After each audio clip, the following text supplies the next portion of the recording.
A las 4 de la madrugada, recién casada, mi suegra aporreó la puerta para que me levantara a hacer el desayuno. Con una sonrisa irónica le dije a mi marido, «Anda, ve tú a cocinar». Acto seguido, cogí mi maleta y me marché, dejando a toda su familia con la cara pálida. Aquel día, el cielo de Madrid a finales de año no tenía lluvia, sino un aire seco y cortante. El viento gélido parecía empeñado en recordarte que la Navidad estaba a la vuelta de la esquina. La callejuela donde vivía mi familia estaba adornada con guirnaldas de luces amarillas. El ruido de las motos al pasar sonaba más alegre que de costumbre. Una alegría propia del día en que crees que tu vida está a punto de cambiar de página. Me llamo Elena, tengo 24 años y trabajo como asesora jurídica, especializada en revisar contratos para una empresa de suministros industriales. Mi profesión es un poco árida. Estoy acostumbrada a leer la letra pequeña, a examinar cláusulas, a verlo todo de forma secuencial. La única diferencia es que cualquier contrato tiene sus términos claros, pero el corazón de las personas a menudo no viene con anexos. Javier, mi marido, tiene 25 años y es técnico de climatización. Javier tiene una sonrisa amable y un aspecto tranquilo que gusta a todo el mundo. Un chico bueno, responsable y respetuoso. Conocí a Javier cuando mi empresa tuvo que reparar el sistema de aire acondicionado. En aquel momento, yo corría de un lado a otro con una pila de expedientes, con la cara tensa como la cuerda de un violín. Javier, al verme apurada, me dijo con toda naturalidad, «Señorita, apártese un poco o podría resbalar y hacerse daño». Solo eso, y lo recordé. Javier no es el tipo de hombre de palabras elocuentes, es más de pequeños gestos. Me compraba un batido de chocolate cuando hacía horas extra, me ayudaba a sacar la moto para que no me quedara atascada y me recordaba que me abrochara el casco. Esas pequeñas cosas que la gente cree insignificantes, para una chica que vive lejos de casa como yo, son como un ancla. Mis padres son diferentes. Mi padre, Manuel, es un hombre de pocas palabras pero con una gran intuición. Mi madre, Carmen, es más dulce, pero extremadamente metódica. La primera vez que Javier vino a casa, mi madre le preguntó con delicadeza, «¿Y después de la boda? ¿Dónde pensáis vivir?» Javier respondió sin rodeos, «Nos independizaremos. No quiero que Elena tenga que sacrificarse». Mi madre me miró, como preguntando, «¿Lo has oído bien?» El día de la boda, mi familia preparó un gran banquete para los parientes. Las mesas estaban repletas de platos típicos españoles, jamón ibérico, marisco, cochinillo asado y varias ensaladas. Los mayores recordaban viejas anécdotas. Los niños corrían de un lado a otro, y las risas y conversaciones llenaban el ambiente como un mercado navideño. Yo llevaba mi vestido de novia, con el pelo recogido en un moño elegante. Escuchaba la música nupcial con una mezcla de alegría y nervios en el corazón. Javier estaba a mi lado. Su mano temblaba un poco, pero intentaba sonreír. Lo miré y me dije a mí misma, «Bueno, si marido y mujer se apoyan, hasta el mar se puede secar, no hay nada que temer». Pero el momento que más me tranquilizó fue cuando apareció mi suegra. Isabel, la madre de Javier, entró en el salón con un elegante vestido de color morado oscuro y un discreto collar de perlas. Sonreía abiertamente. Sus palabras eran dulces como la miel.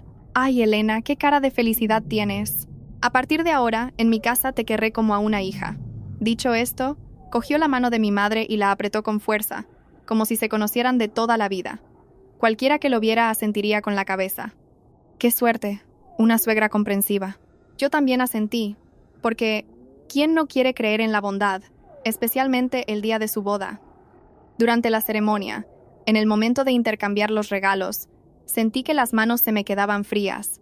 La familia del novio me entregó los presentes acordados, entre ellos un valioso conjunto de joyas de oro macizo. El oro brillaba bajo las luces, pesado en mis muñecas, como un testimonio ante ambas familias. Mis tías bromeaban.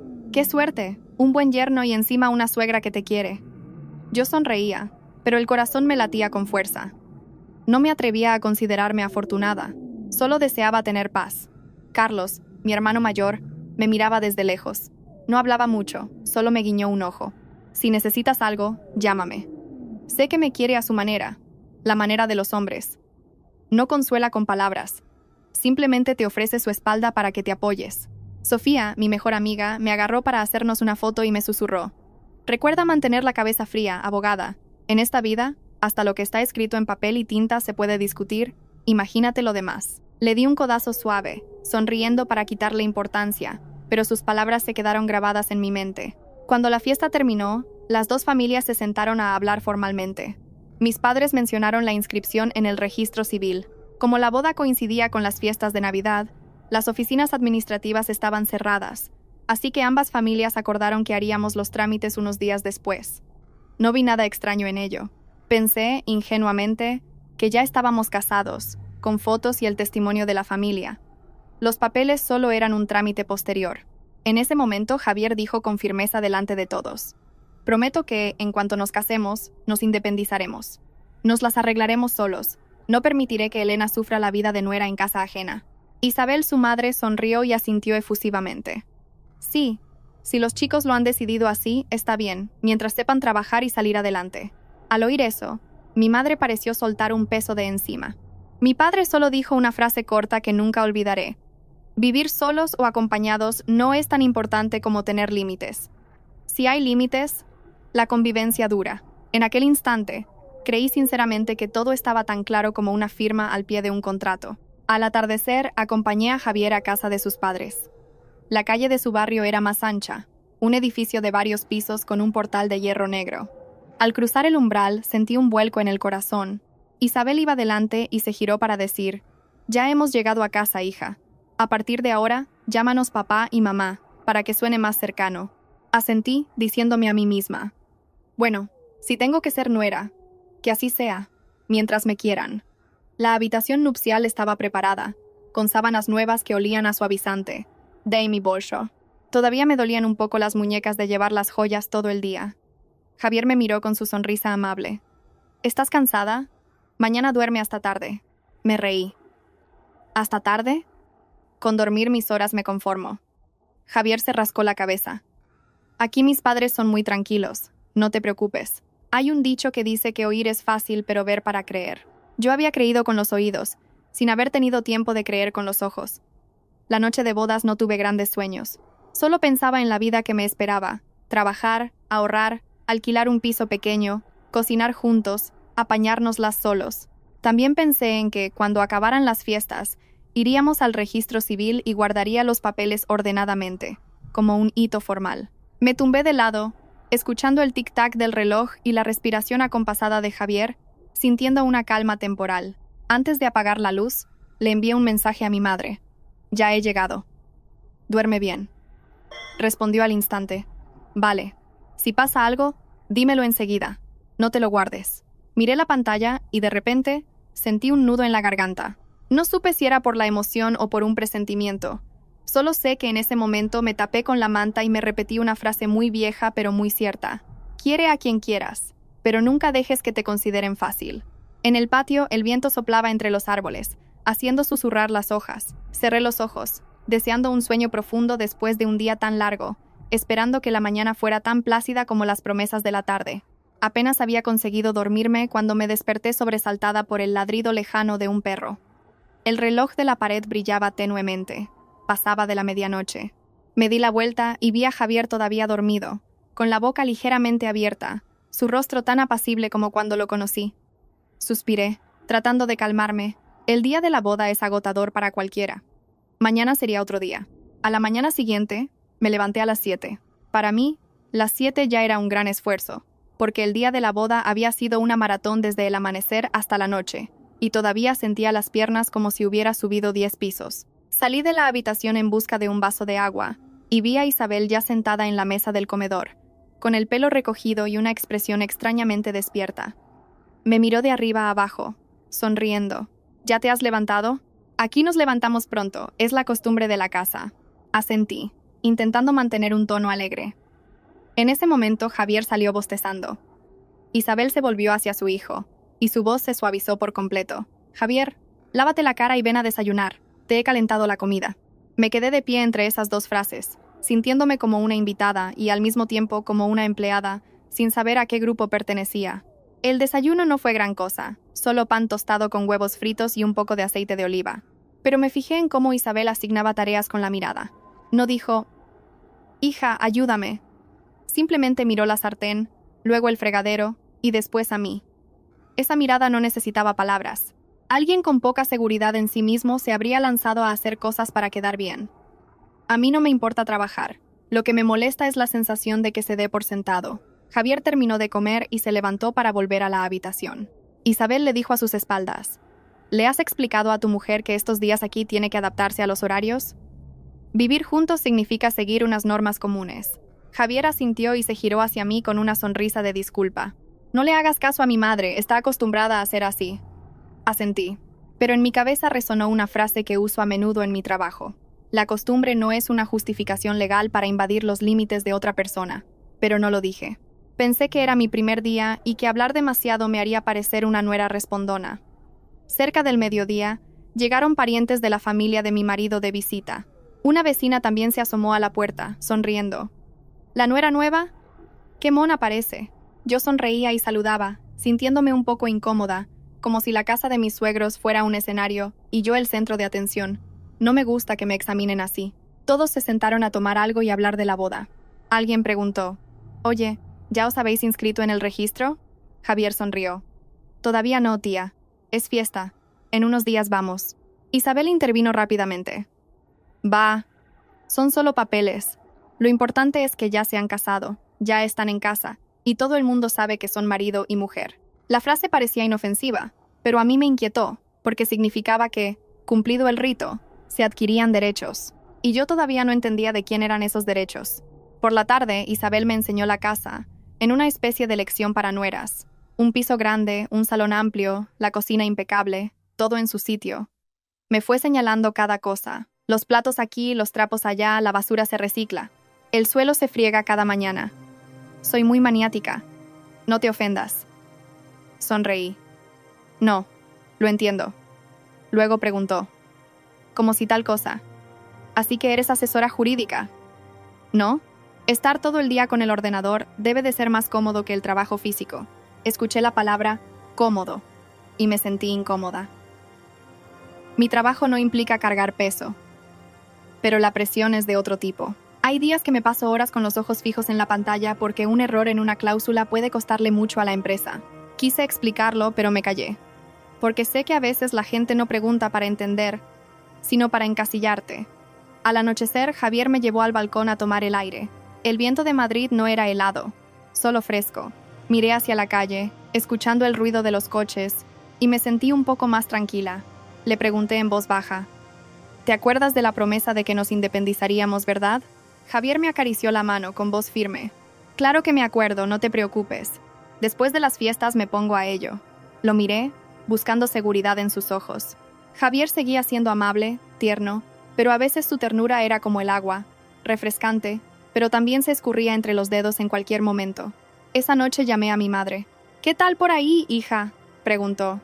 Sonreí. «Bien, normal». Mi suegra es un poco maniática.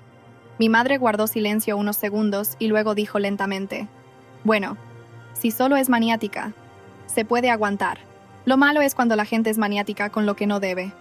Entendí a qué se refería. «Sí, mamá», dije en voz baja y colgué. Me quedé mirando las joyas de oro guardadas en una bolsita dentro de la maleta. No me las había vuelto a poner porque pesaban y me resultaban incómodas. Pensé que las cosas de valor es mejor guardarlas bien, pero guardarlas bien es diferente a dárselas a otra persona para que las guarde.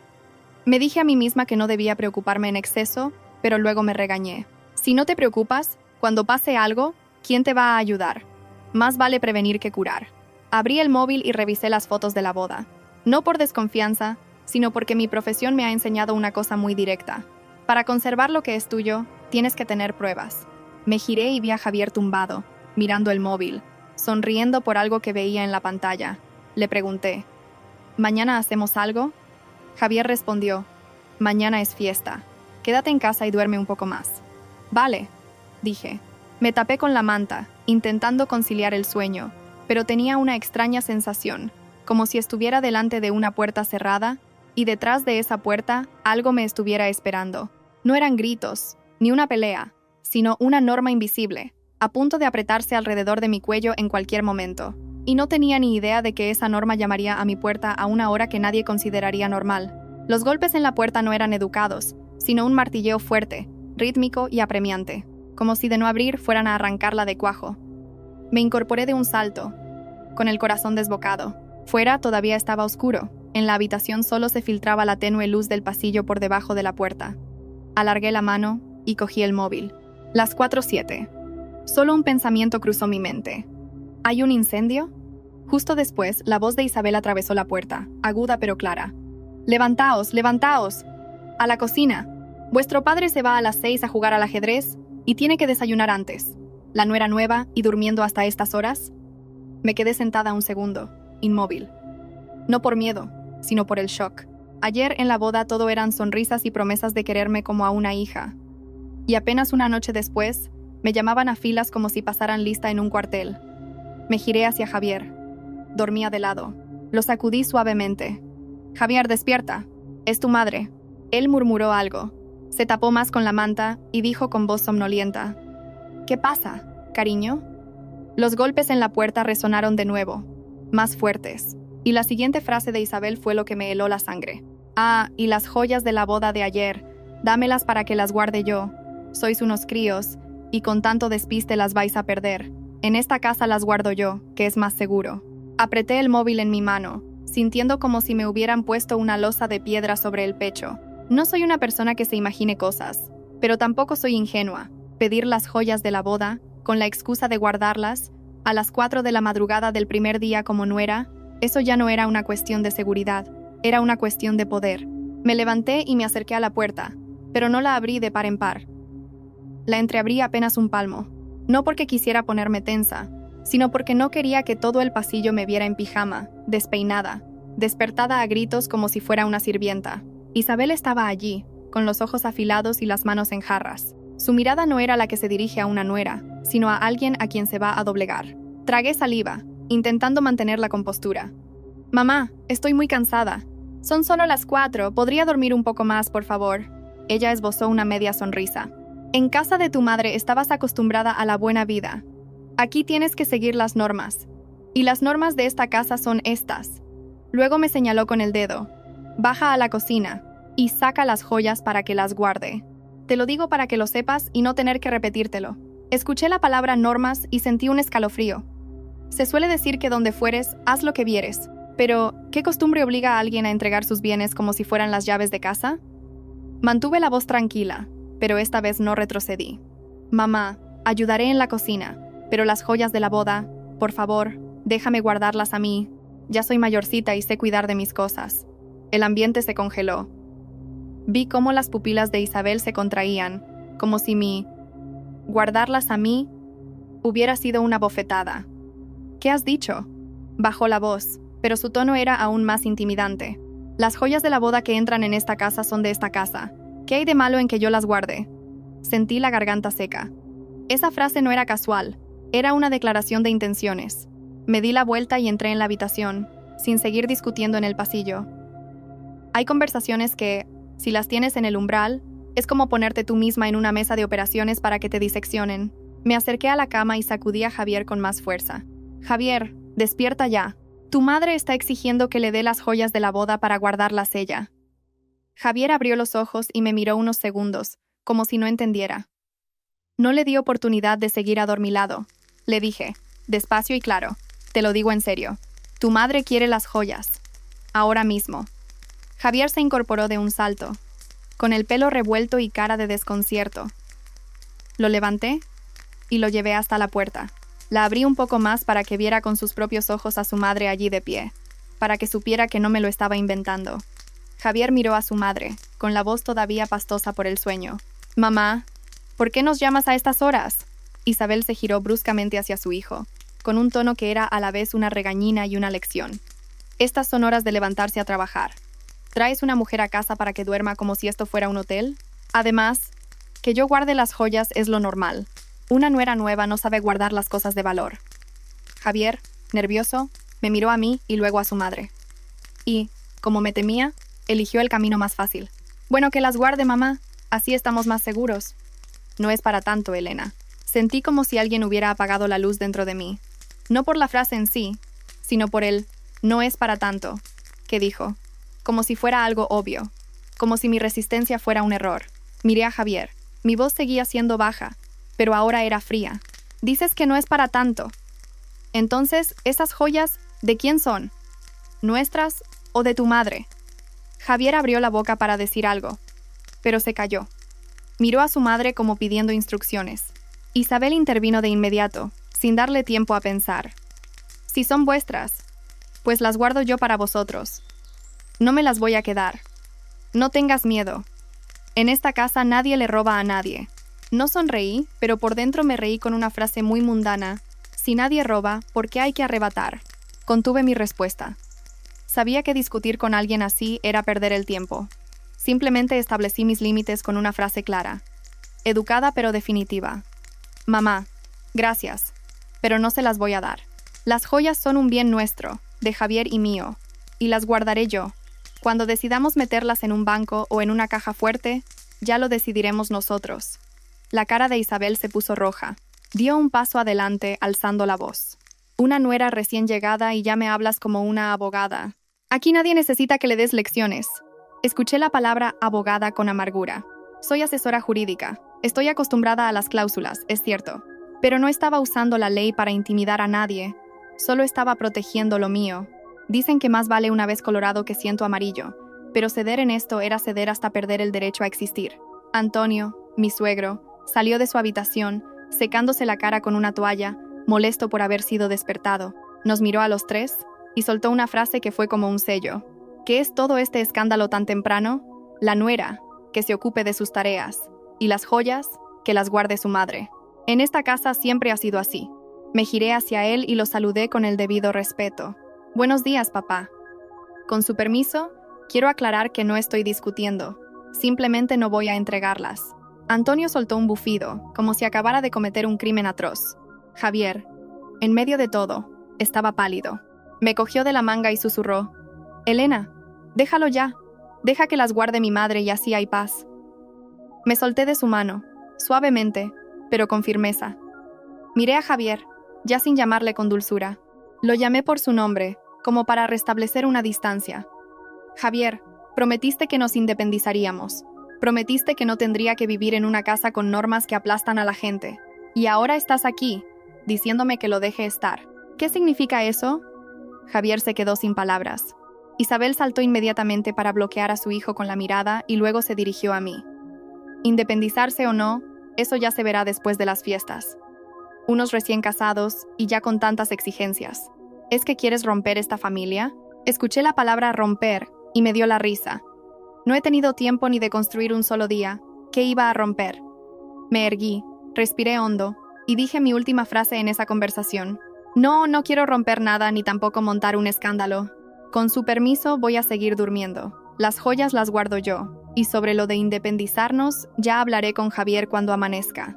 Me di la vuelta, entré en la habitación y cerré la puerta. No con llave, pero la cerré con determinación. A mis espaldas oía las quejas de Isabel, las murmuraciones de Antonio y el suspiro de Javier. Me senté en el borde de la cama, con las manos temblando ligeramente. No temblaba de miedo, sino de rabia.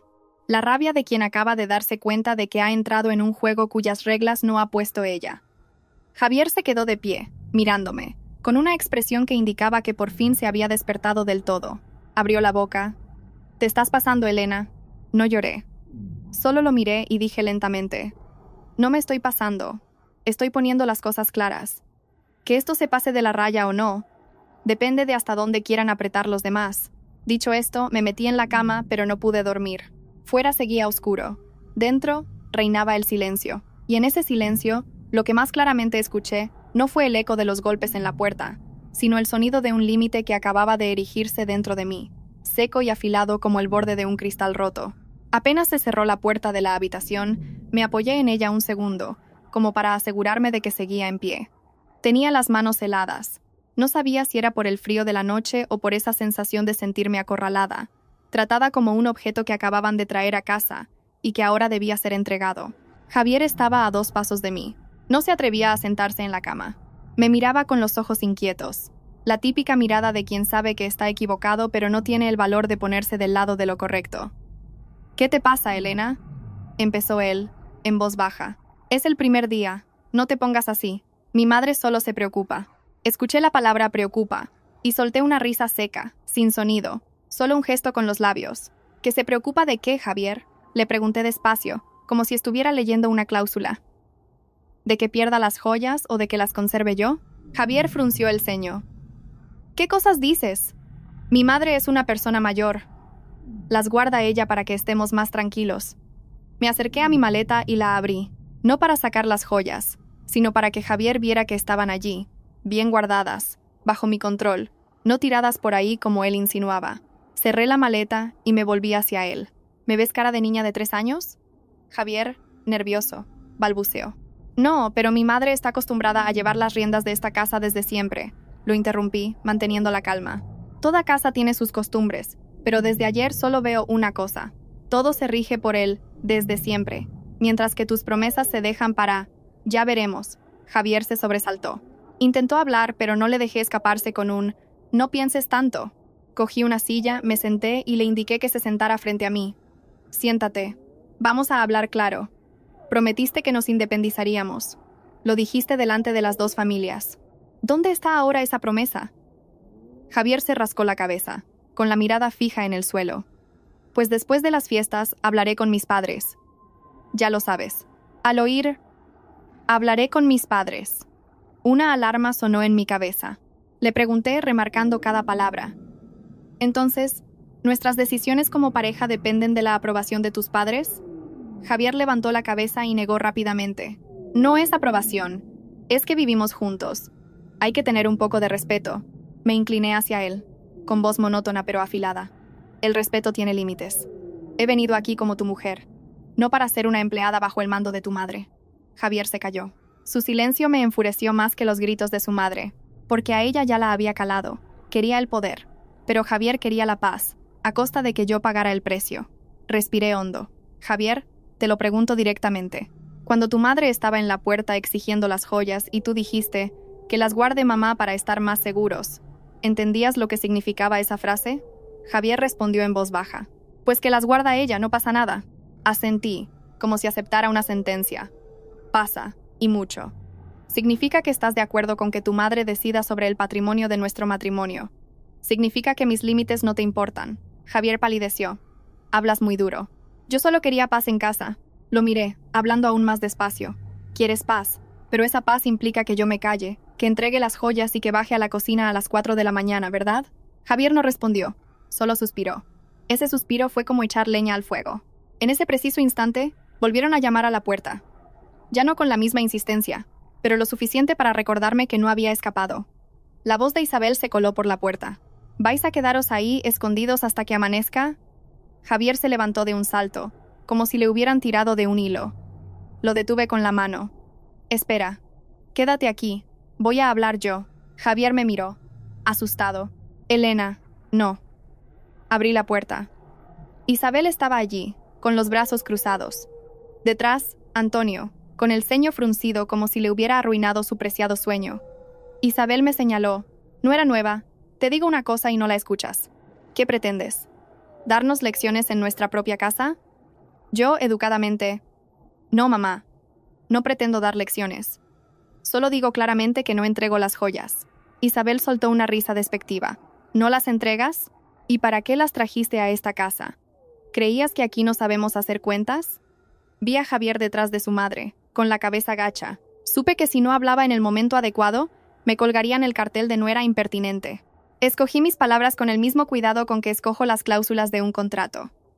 Las joyas son patrimonio mío y de Javier. Respeto a mis suegros, pero la propiedad no cambia de dueño por una costumbre familiar. Si quieren que confíe en ustedes, confiaré en el afecto. En cuanto al patrimonio, con su permiso, lo gestionaré yo. Antonio soltó un bufido y dijo con voz grave. Una chica recién llegada y hablando como un político. En esta casa nadie te va a robar nada, pero una nuera tiene que saber obedecer. Me dirigí a él, manteniendo el respeto. Sí, señor. Obedeceré lo que sea razonable. Entregar mis joyas no lo es. Isabel se acercó un paso más, con los ojos desorbitados. Con esa rebeldía, ¿cómo vamos a convivir? Aquí se viene a seguir unas normas. Levantarse temprano a preparar la comida. Por la noche ser discreta. En esta casa no mantenemos a vagos. Escuché la palabra mantenemos y sentí una amargura profunda. Trabajo, gano mi propio dinero, pago la letra de mi moto. No vivo a costa de nadie, pero no me puse a enumerar mis méritos. Solo dije una frase, lo justo para que entendiera que no era fácil de intimidar. No soy vaga. Simplemente no acepto órdenes absurdas. Isabel, como si hubiera tocado un nervio expuesto, golpeó el marco de la puerta. ¿Absurdas? Aquí la razón la tengo yo. Esa frase me hizo entender algo más. Para ella, lo correcto y lo incorrecto no importaban. Lo que importaba era el poder. Quería que yo agachara la cabeza desde el principio, para que en el futuro tuviera que obedecer cualquier cosa que ordenara. Fue entonces cuando Javier murmuró: «Mamá, déjalo. Ya lo hablamos nosotros». Isabel se giró bruscamente hacia su hijo. «Tú te callas. Lo hago por tu bien. Hazme caso, no dejes que tu mujer te maneje». Miré a Javier. Mi mirada ya no era de súplica. Era una última prueba. ¿De qué lado te vas a poner? Javier tragó saliva y dijo la frase que me rompió por dentro. «Elena, hazle caso a mi madre un poco, que acabamos de llegar». No me enfadé de golpe. Simplemente sentí un clic dentro de mí, como el cerrojo de una puerta al cerrarse. Me volví hacia Isabel, con la voz tranquila, casi fría. «Mamá, lo diré una vez más para que quede claro. No entrego las joyas y no voy a bajar a la cocina a las 4 de la mañana solo porque es la norma. Soy su nuera, no su sirvienta». Antonio gruñó. «Entonces, ¿a qué has venido?»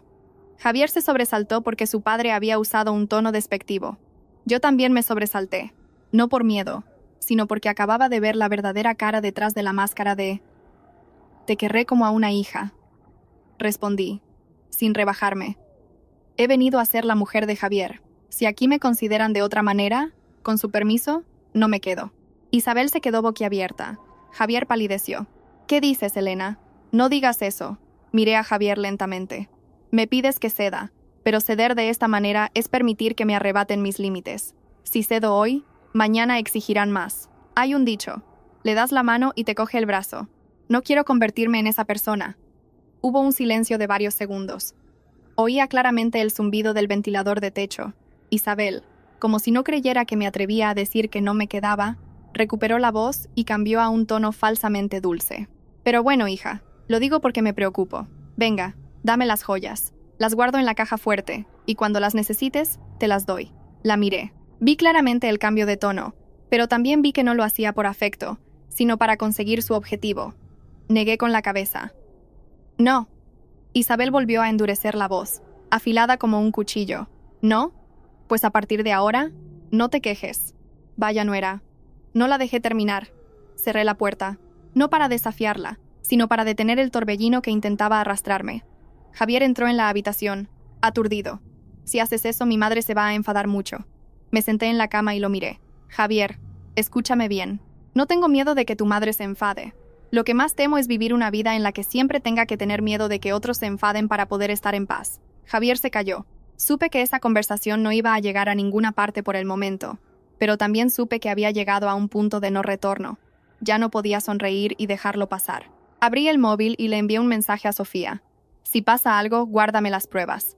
Luego hice una foto de mi maleta, donde la bolsa con las joyas seguía intacta. Hice todo esto de forma rápida y silenciosa. Mi profesión me enseñó que, ante un posible conflicto, las pruebas van primero. Puse el móvil a un lado y miré por la ventana. Seguía oscuro, pero a lo lejos ya se veía una fina línea de luz, como un hilo. De repente pensé que todo amanecer empieza con un pequeño rayo de luz. Mis límites también. Se estaban construyendo en la oscuridad, pero me sacarían de ella. Apenas empezó a clarear, la casa se llenó de pequeños ruidos. La puerta del baño, el agua del grifo, el arrastrar de unas zapatillas por el pasillo. Yo no había podido dormir. Tenía los ojos secos y el cuerpo agotado, pero la mente estaba dolorosamente despierta, como si un reloj interno no dejara de sonar, recordándome que estaba en el lugar equivocado. Javier yacía a mi lado, de espaldas a mí. Tampoco dormía profundamente. De vez en cuando sus hombros se tensaban, como el de alguien que finge dormir para no tener que hablar. Miré su espalda durante un rato y luego dije, en voz baja pero clara: «Javier, date la vuelta». Él no se movió. No le grité, solo repetí, esta vez con más firmeza: «Javier, te estoy hablando». Suspiró, se giró. Tenía los ojos rojos por la falta de sueño. No me miró directamente. Su vista vagaba por el techo. «¿Qué más quieres?», preguntó, con un tono entre cansado e irritado. La palabra «más» me cayó como un jarro de agua fría. Se supone que unos recién casados se hablan con cariño, no con un «¿qué más quieres?», como si yo fuera el problema. Mantuve la calma y hablé como si estuviera planteando un asunto en una reunión. Respóndeme a una sola cosa. Cuando tu madre exigió las joyas, ¿de parte de quién te pusiste? Javier frunció el ceño. Otra vez con lo mismo. Mi madre es mayor. Se preocupa por nosotros, ¿no lo entiendes? Lo interrumpí, sin dejar que se escudara en la palabra preocupa. Te he preguntado de parte de quién te pusiste. Javier se quedó sin palabras. Al cabo de un rato, dijo en voz baja, me puse de parte de la paz en casa. Solté una risa, pero esta vez fue una risa amarga. Lo miré. La paz en casa significa que yo lo aguante todo, ¿verdad? Javier se incorporó, empezando a molestarse. ¿Qué forma de hablar es esa? Acabas de llegar a esta casa y ya estás montando un escándalo. La gente te va a juzgar. Mi madre tiene razón. ¿Qué problema hay con que guarde ella las joyas? Miré a Javier y vi algo muy claro. No es que creyera que su madre tenía razón. Simplemente creía que su madre era más fuerte, y eligió ponerse del lado del más fuerte para no tener que enfrentarse a ella. Seguí preguntando lentamente, ¿prometiste que nos independizaríamos? ¿Aún lo recuerdas? Respondió rápido, como si se lo hubiera aprendido de memoria. Sí, pero hay que esperar. No me presiones. Asentí. No discutí más sobre el esperar, porque entendí que en esa casa, esperar era la forma de meterte en su dinámica. Un día te das cuenta y llevas años viviendo así, sin saber cómo. Me senté erguida y dije algo que hasta a mí me sonó gélido. No te presiono. Solo necesito que lo tengas claro. Si tú no proteges los límites de tu mujer, lo haré yo misma. Javier me miró como a una extraña. Murmuró. Parece que estás trabajando, no viviendo. Al oír eso, no me enfadé. Solo sentí tristeza. Si no actúo como si estuviera trabajando, me devoran. Aquí cada uno tiene sus reglas. Si no tengo las mías, pierdo. Javier se calló y se dio la vuelta de nuevo, como queriendo terminar la conversación. Ese silencio fue para mí la respuesta final. No estaba dispuesto a estar a mi lado en cuanto surgiera el primer problema. Pasadas las 6, la voz de Isabel resonó desde abajo, ya no educada, sino como una orden. «Javier, baja a desayunar». «Y la nuera». «Que baje también». «Que tenemos que hablar». Vi a Javier levantarse, lavarse la cara rápidamente y decirme algo que me dio ganas de reír. «Intenta hablar con más suavidad. No ofendas a mi madre». No respondí. Solo lo miré un segundo. En mi cabeza resonó un consejo de mi madre. Ser suave en el momento adecuado es ser inteligente. Serlo en el momento equivocado es ser tonta. Bajé, pero no para ser suave, sino para ver qué papel me tenían preparado. El salón ya estaba iluminado. Antonio estaba sentado en el sillón principal, con una taza de té en la mano y el rostro impasible. Isabel estaba sentada enfrente, con la espalda recta y una mirada que parecía tener preparado todo un discurso. Saludé a mis suegros con el debido respeto. «Buenos días, papá». «Buenos días, mamá». Isabel no respondió de inmediato. Me escudriñó de pies a cabeza antes de soltar. Las nueras de otras casas, cuando llegan, son respetuosas. Tú, el primer día, ya eres una rebelde. ¿Quién te ha educado así? Mantuve un tono neutro. Mis padres me enseñaron a ser respetuosa y también a mantener mis límites. Antonio golpeó la taza contra la mesa. ¿Límites? ¿Qué límites? Cuando vienes a casa de tu marido, sigues las normas de tu marido. No traigas aquí las costumbres de tu casa. Lo miré, sin entrar en una discusión sobre su casa o la mía, y me centré en el tema. Sí, señor. Seguiré las normas de convivencia, pero el patrimonio, con su permiso, lo gestionaremos nosotros como pareja. Isabel soltó una risa burlona, con una dulzura repentina y sospechosa. «Oh, qué bien hablas. Gestionar vuestro patrimonio. ¿Y para qué quieres guardar tú las joyas? ¿Para que, si pasa algo, puedas cogerlas y volver a casa de tus padres?» Esa frase fue como un alfiler directo a mi honor. Vi a Javier, a mi lado, tensarse, pero siguió en silencio. Lo entendí. Ese era el guión que habían preparado. Sembrar la duda y convertirme en la interesada. No me sonrojé ni me defendí con un largo discurso. Solo respondí, concisa. No voy a coger nada. Solo guardo lo que es de nuestro matrimonio. Isabel ladeó la cabeza, fingiendo compasión. Las chicas de hoy en día hablan mucho, pero quién sabe lo que piensan. Te lo digo de verdad, ya soy mayor y tengo experiencia con la gente. Con ese carácter tan duro, te va a ir mal en la vida. Escuché, te va a ir mal, y sentí un escalofrío. Era una advertencia velada, pero clara. Si no me sometía, me harían la vida imposible. Miré a Javier, que tenía la cabeza gacha. Le pregunté directamente, delante de sus padres, sin rodeos. «Javier, Di una cosa. ¿Quién quieres que guarde las joyas? Javier se sobresaltó. Miró a su madre, a su padre y luego murmuró: Pues, que las guarde mi madre, para que haya paz. Asentí.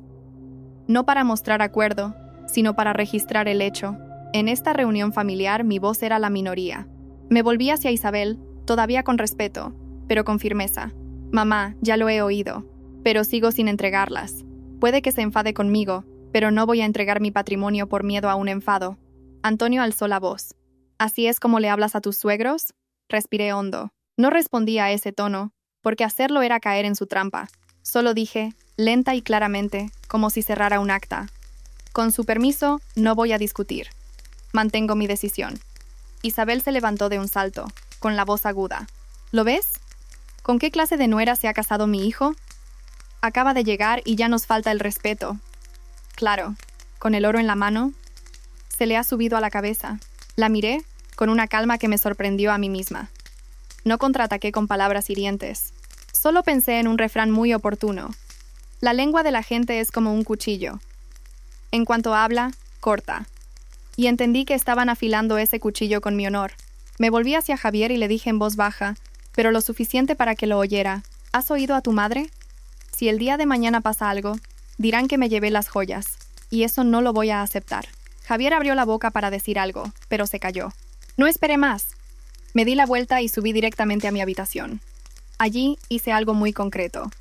Abrí las notas del móvil y apunté la cronología de los hechos desde la noche anterior. ¿Qué dijo cada uno? ¿A qué hora? ¿Dónde? No lo escribí para hablar mal de ellos, sino para protegerme. Mi profesión me ha enseñado a analizar la secuencia de los acontecimientos. Entiendo que con solo cambiar un detalle, pueden tergiversar la historia en mi contra. También comprobé que la bolsa con las joyas seguía en la maleta. No la abrí para contarlas. Solo confirmé que seguía en su sitio. Me puse una etiqueta mental. Este patrimonio será su objetivo, y también el arma que usarán para inventar historias sobre mí. Me senté en el borde de la cama, mirando por la ventana. El sol ya brillaba con fuerza, pero dentro de mí todo estaba oscuro. Quería paz, pero esta familia no me la iba a dar. Y supe que si no construía yo misma una barrera, entrarían en mi vida y lo revolverían todo. Y encima esperarían que les diera las gracias por preocuparse por mí. Me levanté y me vestí con ropa cómoda, no para bajar a pedir perdón, sino para prepararme para los siguientes pasos de la forma más lúcida posible, como alguien que ya no cree en la paz familiar. Después de vestirme, me quedé un rato mirándome al espejo. Mi cara no era la de una recién casada, sino la de alguien que acaba de despertar de una caída. Tenía ojeras por no haber dormido. Me di unas palmaditas en las mejillas, diciéndome a mí misma que mantuviera la calma. En la vida, la ira es el cebo que usan los demás para atraerte a su trampa. Cerré la puerta de la habitación con cuidado, echando el pestillo, no para impedir que alguien entrara a la fuerza, sino para darme unos minutos para respirar. Lo primero que hice no fue abrir la maleta. Cogí mi cartera, saqué todos mis documentos personales: DNI, carnet de conducir, tarjetas bancarias, tarjeta sanitaria, y los metí en un pequeño bolso que llevaba pegado al cuerpo. Lo hice despacio, uno por uno. Mi profesión me ha creado una costumbre peculiar. Lo importante debe estar bajo mi control, no al alcance de cualquiera. Abrí el móvil, repasé la cronología que había escrito y guardé una captura de pantalla en una carpeta privada. También le envié una copia a Sofía con un mensaje corto. «Guárdame esto», respondió al instante. «Tranquila, aquí estoy». Un simple mensaje, y me sentí mucho menos sola. Es verdad que un solo palo no hace una viga. En los momentos de peligro es cuando sabes quién está de tu lado. Miré la maleta. Estaba allí, como una pregunta sin respuesta. La abrí no para revolverlo todo, sino para reorganizarlo según mis necesidades. La ropa en una esquina, el neceser en otra. El cargador del móvil, los auriculares, las llaves de la moto, los puse en el bolsillo exterior para que, si pasaba algo, solo tuviera que tirar de la cremallera y marcharme. Cuando mis dedos tocaron la bolsa de las joyas, me detuve un segundo. No las saqué para contarlas ni las puse sobre la cama. Simplemente, metí esa bolsa en otra de tela y la escondí en el fondo de una mochila, debajo de una chaqueta. No por ocultarla, sino para que nadie al entrar de repente pudiera verme y gritar: «Está planeando llevarse el oro». La vida es extraña. Tener tu propio patrimonio no es tan peligroso como la etiqueta que la gente le pone. Querían convertirme en una interesada, así que tenía que eliminar cualquier oportunidad para que montaran su historia. Desde abajo, oía el tintineo de los platos y el chirrido de las sillas. La voz de Isabel llegaba a ratos, lejana. No entendía con quién hablaba, pero reconocía el tono. Era el de alguien que se queja, se lamenta, y de paso, deja caer que la nuera nueva es una rebelde. Me quedé quieta, escuchando, como quien oye el pronóstico del tiempo, porque sabía que si la tormenta ya se había formado, no debía salir a la calle.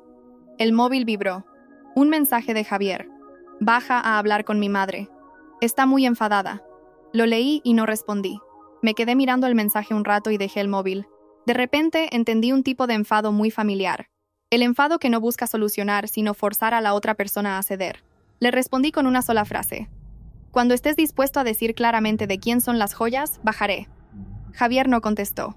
Silencio. Su silencio habitual. Solté una risa suave. Esta vez no tan amarga, sino como la de alguien que acaba de poner punto y final a una expectativa. Dicen que hay que elegir bien al marido, como se elige el oro. ¿Había elegido bien o solo me había fijado en una apariencia amable? No me quedé lamentándome. Activé la grabadora de voz del móvil, grabé un pequeño fragmento para comprobar que el micrófono funcionaba bien y la apagué. Odiaba tener que hacer estas cosas, pero odiaba aún más la idea de que me acusaran en falso sin tener nada con qué defenderme. Como se suele decir, las palabras se las lleva el viento, pero las pruebas quedan. Abrí la puerta y me asomé al pasillo. No había nadie. Bajé las escaleras en silencio. Desde el recibidor, me desvié hacia el garaje. Vi mi moto. Comprobé el maletero. Todo estaba en su sitio. Suspiré aliviada. Justo cuando me daba la vuelta, Antonio salió del salón. Al verme, se detuvo. Me miró con frialdad. Una mirada que no necesitaba palabras para presionar. Una nuera y andando a escondidas. ¿Qué haces?, preguntó, con voz baja pero pesada. Mantuve el respeto. He bajado a por agua. Antonio esbozó una media sonrisa. ¿A por agua o a planear la vuelta a casa de tus padres? Esa frase fue una bofetada invisible. Apreté la correa del bolso, pero mi voz se mantuvo firme. No planeo nada. Solo quiero estar tranquila. Él soltó una risa despectiva. Si quieres tranquilidad, obedece a tu suegra. En esta casa, lo que ella dice va a misa. No discutí. Solo lo miré con calma. Sí, señor. Escucharé lo que sea razonable. Antonio se acercó un paso, bajando la voz. Eres una chica recién llegada, no dejes que la gente se ría de nosotros. Una boda por todo lo alto para que ahora montes este numerito. Escuché la palabra rían y lo entendí todo. Tenían miedo de quedar mal, del que dirán. Y precisamente por ese miedo intentarían controlarme aún más para que no pudiera hacer ruido. ¡Qué ironía! Creaban el problema y luego me exigían silencio para salvar su reputación. Asentí, sin replicar. Lo rodeé y volví a subir a la habitación. Necesitaba un lugar con una puerta cerrada, con tiempo, con derecho a respirar. En cuanto entré, llamé a mi madre. Sin rodeos, le dije: «Mamá, aquí han pasado cosas. Quiero ir a casa un rato». Mi madre no me avasalló a preguntas. Solo me hizo una: «¿Estás bien? ¿Estás segura?» Se me hizo un nudo en la garganta, pero respondí: «Sí». Mi madre dijo lentamente: «Entonces ven. En casa siempre tendrás una puerta abierta. Pero recuerda, hagas lo que hagas, ten siempre una salida y pruebas. No dejes que te acusen en falso con una sola palabra». Cerré los ojos. La frase «acusen en falso» dolía, pero dolía porque era cierta. «Vale», dije y colgué. Me levanté y me puse la mochila al hombro. No salí de casa de inmediato. Lo revisé todo una última vez. Documentos encima, móvil con batería, llaves en la mano, la bolsa de las joyas en el fondo de la mochila y, lo más importante, la cabeza fría. Abrí la puerta de la habitación y salí al pasillo. Esta vez, mis pasos eran firmes. Entendí que si me quedaba sin límites, me irían desgastando día a día. No necesitaban pegarme, solo obligarme a vivir según sus reglas y llamarlo costumbre. Antes de bajar las escaleras, me detuve un momento y miré hacia la puerta de la habitación nupcial. No sentía pena por ella, sino por la ingenua confianza que había tenido el día anterior. Pero bueno, de los errores se aprende. Lo importante es que no había dejado que nadie me arrebatara lo más valioso: mi dignidad y mi derecho a decidir. Tenía la mochila al hombro y las llaves de la moto en la mano, pero me detuve en el primer escalón. No por miedo, sino porque de repente recordé las palabras de mi padre. Los límites hay que dejarlos claros. La ambigüedad solo trae problemas. Si me marchaba en silencio, al día siguiente solo tendrían que decir: «Se llevó el oro y se escapó a casa de sus padres», y eso sería suficiente. En esta vida, la gente cree más rápido un escándalo que una explicación razonable. Y yo no podía vivir con esa reputación. Dejé la mochila en el suelo y saqué el móvil. No activé la cámara de inmediato. Comprobé la batería, abrí la aplicación de vídeo, grabé unos segundos y lo borré. Me recordé a mí misma que la grabación debía ser continua y el sonido, claro. Esto no era un espectáculo para redes sociales. Era mi armadura. Abrí la cremallera de la mochila y saqué la bolsa con las joyas. Mis manos no temblaban, pero estaban frías. Me senté en el borde de la cama, abrí la bolsa y miré las piezas de oro. Su brillo no era deslumbrante, sino pesado, como una responsabilidad. Las coloqué en una pequeña caja forrada con papel de seda, no para hacer teatro, sino para que al entregarlas pudiera contarlas claramente, sin que se cayeran y sin que nadie pudiera decir que faltaba algo. Una vez todo listo, respiré hondo y salí de la habitación. La escalera de la casa de mis suegros estaba impecable. Cada escalón relucía, pero la limpieza del corazón de sus dueños era otra historia. Bajé lentamente, escuchando la televisión a bajo volumen en el salón. Seguramente Isabel la había encendido para dar una sensación de normalidad, pero yo sabía que era la calma que precede a la tormenta. Entré en el salón. Antonio estaba sentado en el sillón principal, con una taza de té. Isabel, a su lado, me miraba como a una rebelde a la que había que domar.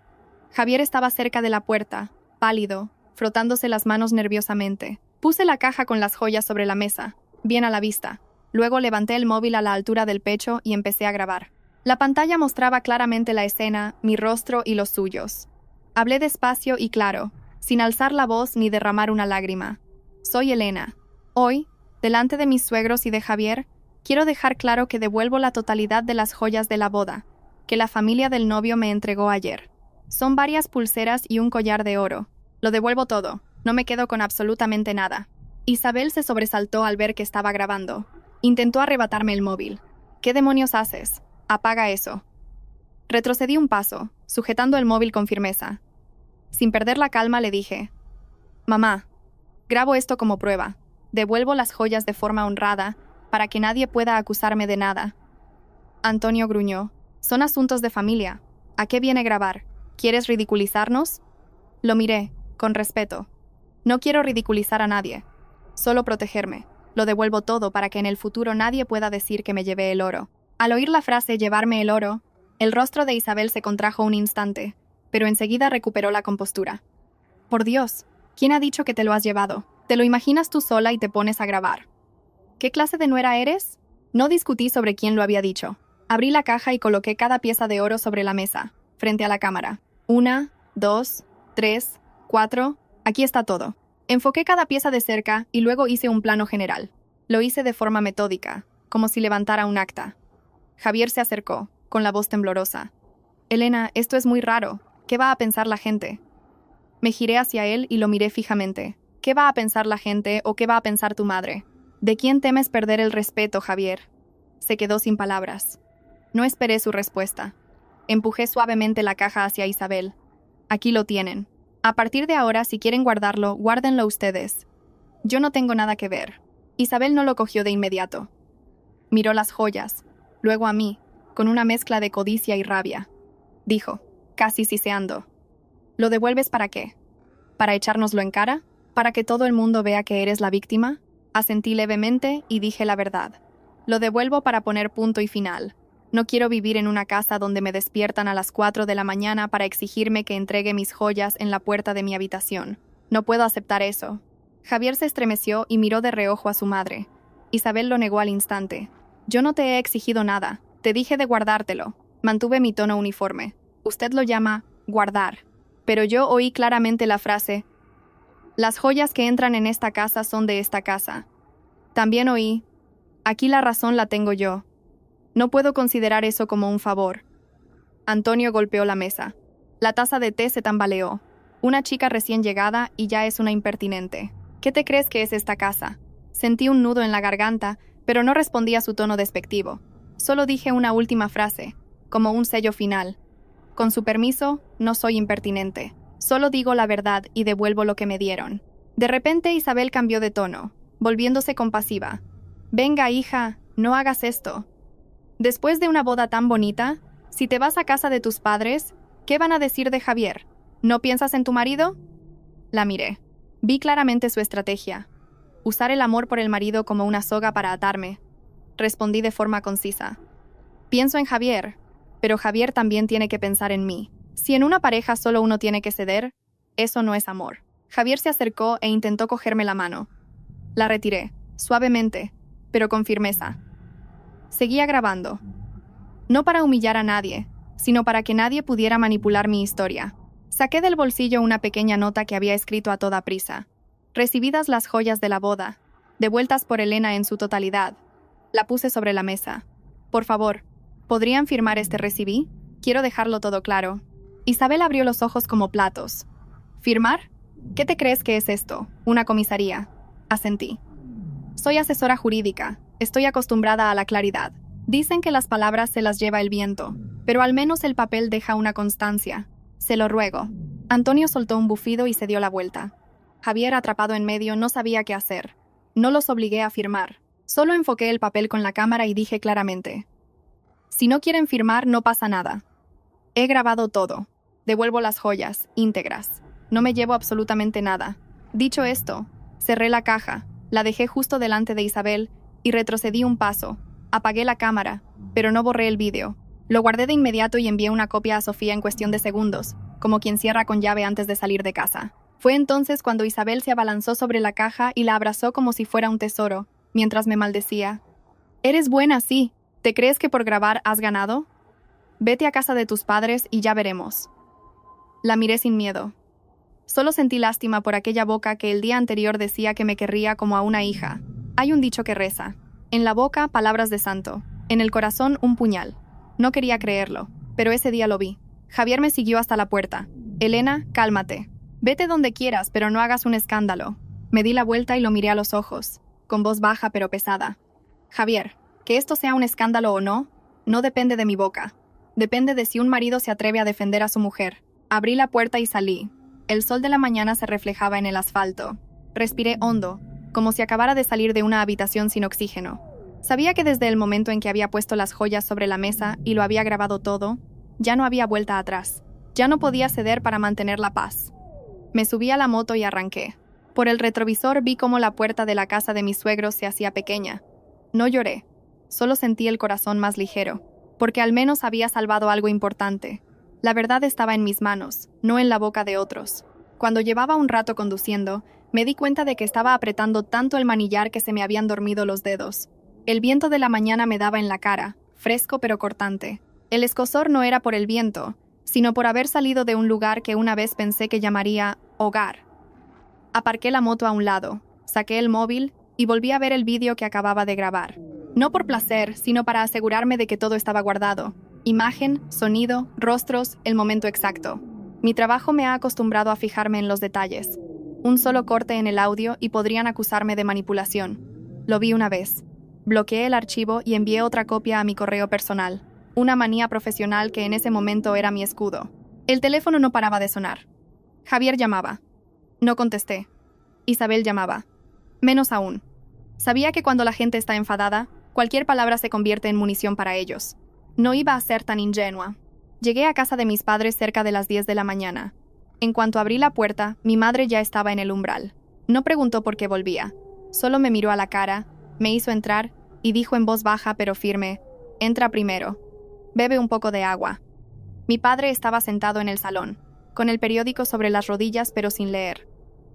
Me miró una vez, sin reproches ni preguntas precipitadas, solo con la mirada de alguien que ya se imaginaba parte de la historia. De repente sentí un nudo en la garganta, pero no me permití llorar. Sabía que ahora necesitaba estar lúcida. Abrí la mochila, saqué mis documentos y los puse sobre la mesa, y luego cogí el móvil. «Papá, mamá. Escuchadme en orden, no os pongáis nerviosos». Mi madre asintió. Mi padre también. Empecé a contar la historia cronológicamente, sin añadir ni quitar nada, sin lamentarme, solo los hechos. Desde los golpes en la puerta a las 4 de la mañana, la exigencia de bajar a la cocina, la petición de las joyas, la frase de Javier de «que las guarde mamá para estar más seguros», hasta la escena en la que devolvía las 4 piezas de oro en el salón y lo grababa todo. Cuando terminé, les puse el vídeo. Mi madre lo veía apretando el borde de la mesa. Mi padre, con el rostro serio como una piedra. Cuando llegó la parte en la que Antonio me hablaba con desprecio, Mi padre soltó un suspiro, muy leve, pero sonó como un martillo golpeando la mesa. Mi madre se giró hacia mí y me preguntó una sola cosa. ¿Te has traído algo de su casa? Negué con la cabeza. No, lo he devuelto todo. No he cogido nada que no sea mío. Mi padre asintió. Entonces, está bien. Ese está bien de mi padre no era un elogio, era la confirmación de que seguía siendo una persona íntegra. En esta vida, puedes ser pobre, puedes equivocarte, pero no puedes permitir que te tachen de deshonesta. El honor es más importante que la riqueza. En ese momento lo entendí. Sofía me llamó por videollamada. Respondí. En cuanto vio mi cara, dijo, ya me has enviado el vídeo. Lo he guardado en 3 sitios distintos. Tranquila. Por cierto, parece que por allí no se van a quedar quietos. ¿Qué quieres decir? Pregunté. Javier acaba de escribirme pidiéndome el número de tu madre. Y una persona desconocida me ha agregado a Facebook preguntándome si es verdad que te has fugado con el oro. Esto no huele bien. Escuché, fugado con el oro, y sentí un escalofrío. Tal como había predicho. Al no poder quedarse con las joyas, se quedarían con el qué dirán. Mi madre, que estaba a mi lado, lo oyó de refilón y palideció. Mi padre soltó una risa amarga y dijo, a modo de conclusión, cuando alguien quiere manchar tu nombre, si no puede con una cosa, lo intentará con otra. Me senté erguida. Sabía que había llegado el momento de activar el modo de autodefensa total. Abrí la grabadora del móvil y la probé de nuevo. No pensaba publicarlo en redes de inmediato. Solo quería que, a partir de ahora, cada llamada que implicara una amenaza, un insulto o una mentira quedara registrada. Justo en ese momento, sonó mi teléfono. Un número desconocido. Miré a mi madre, a mi padre. Mi padre asintió. Contesta. Pulsé el botón de responder y activé la grabación. ¿Elena? La voz de Isabel sonaba agria. Eres muy lista, recién llegada y ya te pones a grabar vídeos. ¿Quieres humillar a esta familia? Mantuve la calma. No, mamá. Solo he grabado para demostrar que devolví el oro y que nadie me acuse de nada. Isabel soltó una risa despectiva. ¿Acusarte? Ya estás acusada. ¿Crees que por volver a casa de tu madre estás limpia? La gente me pregunta y yo digo la verdad. Una nuera recién casada que se larga de casa. ¿Cómo quieres que la gente vea a Javier? Escuché cada palabra. No discutí. Solo pregunté. Entonces, ¿me está diciendo que va a contar esa versión a otras personas? Isabel gruñó. Yo digo la verdad. El oro lo devolviste. Sí, pero no creas que con eso se acaba todo. Una chica que hace eso, ¿quién se va a casar contigo después? Ya has cruzado la puerta de mi casa. No pude seguir escuchando. No por vergüenza, sino por la repugnancia que sentía al ver cómo un adulto usaba el honor de una mujer como un arma para golpear a la gente. Apreté el teléfono, pero mi voz no se quebró. Mamá, con su permiso, voy a colgar. Si sigue insultando mi honor, actuaré por la vía legal. Isabel se quedó en silencio un segundo y luego estalló. ¿La vía legal? ¿Me amenazas con abogados? No la amenazo. Solo le aviso para que no vaya demasiado lejos. Colgué. La grabación se guardó. La envié inmediatamente a Sofía y a mi hermano Carlos. No quería que nadie de mi familia tuviera que escuchar rumores para luego salir a desmentirlos. Mi padre se levantó. A partir de ahora, no contestes a números desconocidos. Si pasa algo, lo gestionaremos nosotros. Si hay que hablar con ellos, que sea de día, en persona y con testigos. Mi madre suspiró. No quiero un escándalo, pero tampoco voy a dejar que pisoteen a mi hija. Asentí. Mi familia no era de las que les gustaba pelear a gritos, pero tampoco de las que agachaban la cabeza. El almuerzo de ese día no me entró. Mi madre me trajo un plato de sopa caliente. Come un poco, hija. Necesitas fuerzas para pensar. Comí un par de cucharadas y luego me senté con mis padres a planificar los siguientes pasos. Les dejé claro que tenía el vídeo de la devolución del oro, la grabación de la última llamada y una cronología completa. Mis padres estuvieron de acuerdo. Nada de discutir en redes sociales ni de intercambiar insultos con ellos. Concertaríamos una reunión formal para dejar claros los límites y exigir que cesaran las difamaciones. Por la tarde llegó Carlos. En cuanto entró, preguntó: ¿Qué te han hecho? Le mostré el vídeo y le puse la grabación. Cuando terminó, su rostro se ensombreció. No golpeó la mesa ni gritó, pero su voz era fría. Hablar así de una chica, están intentando destruir tu reputación. Asentí. Yo también entendía que en esta historia el dinero solo era una excusa. Lo que realmente querían era el poder de mandar, de someter, de convertirme en la culpable. Carlos me miró. Tranquila. Pero recuerda, si has llegado hasta aquí, no te quedes a medias. Si vas a decir la verdad, tienes que defenderla. Lo miré y me sentí más fuerte. No quería una guerra, pero tampoco iba a dejar que me sacaran a la plaza pública a vender mi honor al mejor postor. Esa noche, tumbada en mi antigua cama, en casa de mis padres, el ventilador giraba y el ruido de la calle era el de siempre. Pero mi vida ya no era la de siempre. Mi teléfono estaba en silencio, pero sabía que ese silencio era solo el preludio del estruendo del qué dirán. Y cuando empezara, no preguntaría por lo correcto o lo incorrecto.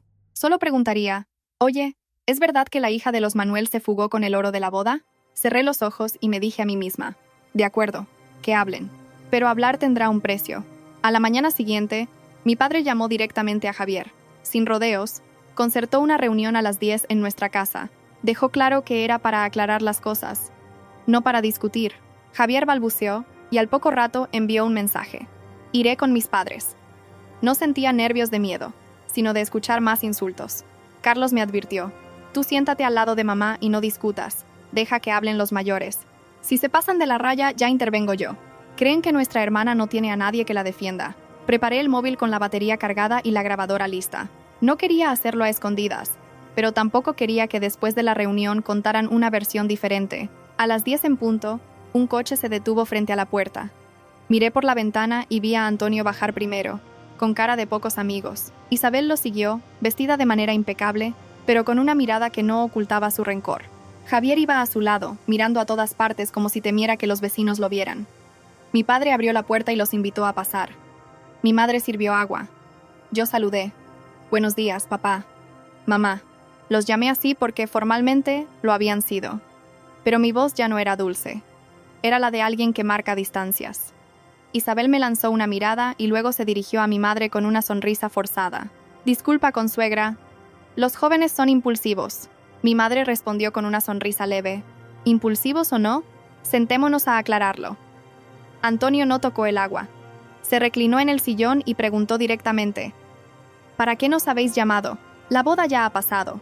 La nuera se ha marchado por su cuenta y encima ha grabado un vídeo para ridiculizarnos. Ya hemos pasado bastante vergüenza. Al oír vergüenza, sentí que me ardía la cara, pero no dije nada.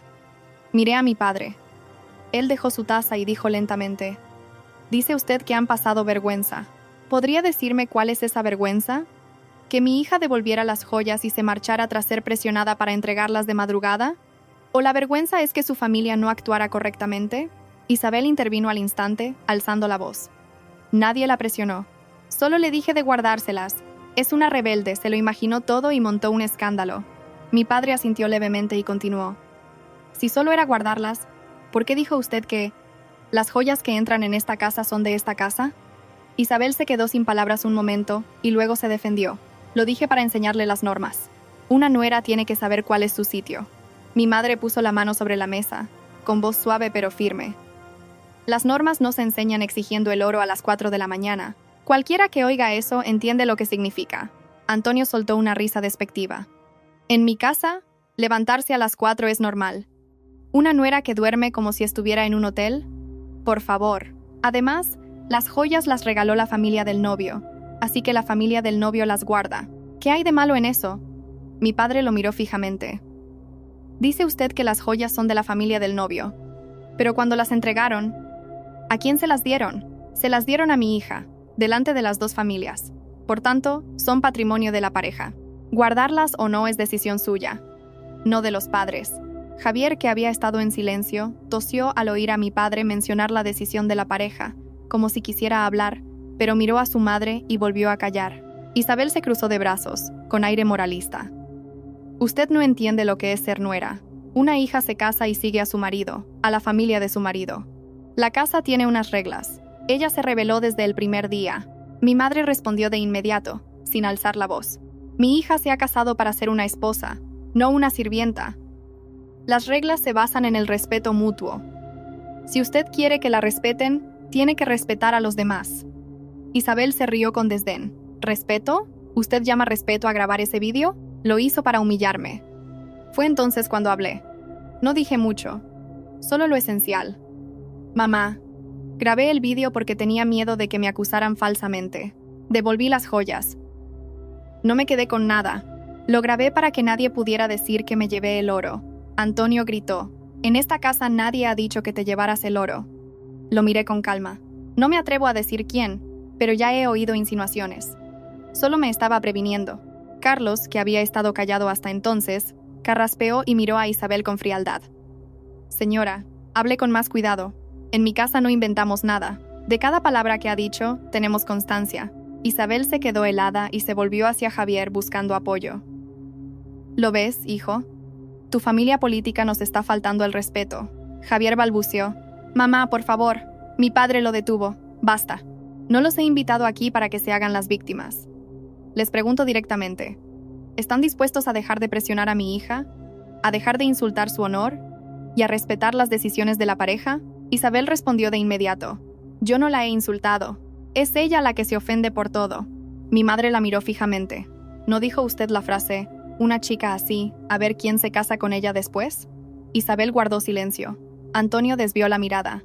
Javier bajó la cabeza. Ese silencio fue una confesión. Mi padre ya no necesitaba más. Dijo remarcando cada palabra. Si no son capaces de reconocer su error, no hay nada más que hablar. Mi hija ha devuelto las joyas. Damos por terminado este compromiso. No habrá más relación entre las dos familias. Isabel se levantó de un salto. ¿Terminado? ¿Después de una boda así? ¿Cree que se puede terminar así como así? Su hija ya ha cruzado la puerta de mi casa. Al oír eso, apreté los puños. Mi madre se levantó al instante. Su voz no era alta, pero cortó el aire. No vuelva a decir esa frase en mi casa. Mi hija no es una mercancía con la que pueda amenazar. Antonio también se levantó, con el rostro enrojecido. Entonces, ¿qué quieren? Mi padre lo miró fijamente. Quiero paz, pero no a costa de que mi hija sea humillada. Váyanse. A partir de ahora, si alguien habla mal, inventa o insulta el honor de mi hija, mi familia llegará hasta el final. Isabel miró a su alrededor, como buscando un vecino que testificara que la estaban echando, pero allí no había público para su teatro. Apretó los labios y tiró de Javier para que se fuera. Ya veremos quién sale perdiendo. Javier me miró una última vez. Sus ojos reflejaban una mezcla de miedo, arrepentimiento y una pizca de impotencia. Le devolví la mirada, no con rencor, sino con cansancio. Entendí que en este matrimonio no había perdido por no saber ceder. Había perdido porque aunque yo cediera, la otra parte no sabía tener suficiente. La puerta se cerró. Mi madre se sentó y suspiró. Mi padre se quedó en silencio un momento y luego dijo, ¿lo ves? No han venido a solucionar nada. Han venido a imponer. Asentí. Ya no tenía esperanzas de que una sola conversación lo arreglara todo. Solo veía claro una cosa. Hay gente que, cuando no puede quedarse con el dinero, se queda con la palabra. Y esa palabra, si no la detienes, puede herir muy profundamente. La puerta se cerró y en casa reinó un silencio absoluto. El silencio de quienes acaban de vivir una conversación en la que todos entienden que no hay marcha atrás. Me quedé mirando el vaso de agua que tenía delante. El agua seguía transparente, pero mi corazón estaba turbio. Mi madre suspiró, como si soltara toda la frustración acumulada. Mi padre, con la espalda recta, no encendió un cigarrillo ni se paseó. Simplemente fijó la vista en un punto de la pared. Siempre era así. Cuanto más enfadado, menos hablaba. Carlos, apoyado en el marco de la puerta, sonrió con ironía.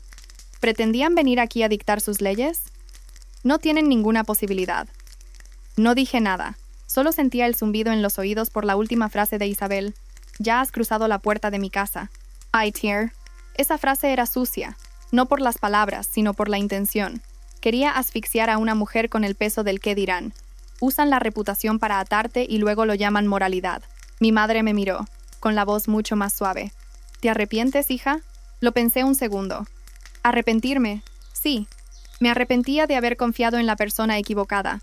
Pero si me preguntaba si lo lamentaba, negué con la cabeza. No lo lamento. Solo lamento la sensación de paz que creí que iba a tener. Mi padre asintió y dijo una frase corta. Lamentar una sensación está bien. Lamentar a alguien que no lo merece, no. Bajé la cabeza. Las palabras de mi padre sonaban duras, pero eran el ancla que me mantenía en pie. Mi madre continuó, muy práctica. Los papeles de la boda, los regalos, ¿conservas algo de ellos? Negué con la cabeza. No, mamá, no he cogido nada. Devolví las joyas y los regalos de boda que me hicieron, tampoco me los traje. Carlos intervino. Sinceramente, si Elena fuera una interesada, no habría grabado el vídeo devolviendo el oro. Lo hizo porque sabía que le darían la vuelta a la tortilla. Mi madre nos miró, con una mezcla de afecto y orgullo, pero seguía preocupada. La preocupación de una mujer con experiencia, que teme al que dirán. Hiciste bien en devolver las joyas, pero recuerda que quien pierde el dinero, a menudo gana con la lengua. Esa frase fue como un clavo, porque era exactamente lo que yo pensaba. Mi padre se levantó, fue a un armario y sacó el libro de familia, los papeles de casa, los puso sobre la mesa y me dijo: «Por suerte, no habéis llegado a inscribir el matrimonio en el registro». Lo miramos. Carlos guardó silencio. Mi padre continuó, despacio, como si diera una lección, no para sermonear, sino para advertir. La inscripción en el registro es un vínculo legal. Una vez hecho, deshacerlo no es sencillo. Deja de ser un asunto sentimental y se convierte en un laberinto de trámites, tiempo y papeleo. Si en 2 días ha pasado esto, imagínate si hubierais estado 5 años casados. Podrías haber tardado 1 año en poder salir de ahí. Asentí. Tenía un nudo en la garganta, pero esta vez era de gratitud. Gratitud por esas fiestas de Navidad que, aunque parecían un inconveniente, se habían convertido en mi vía de escape. Mi madre me cogió la mano. Si no hay registro, legalmente no hay vínculo.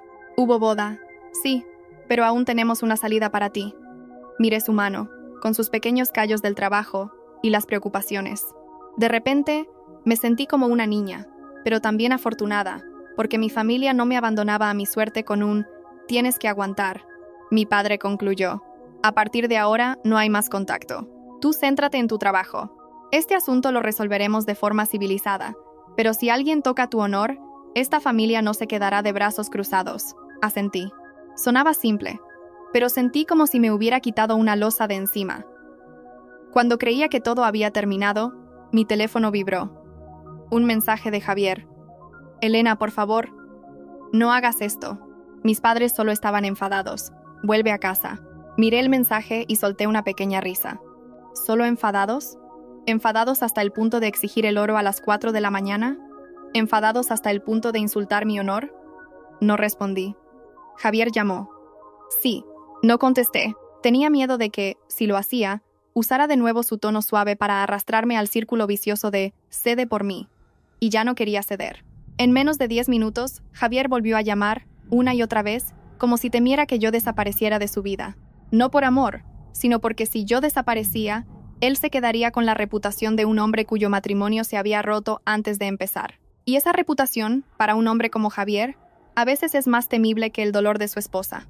Carlos, al ver la pantalla de mi teléfono parpadear sin cesar, dijo: «Contesta una vez. Pon el altavoz para que lo oigamos todos».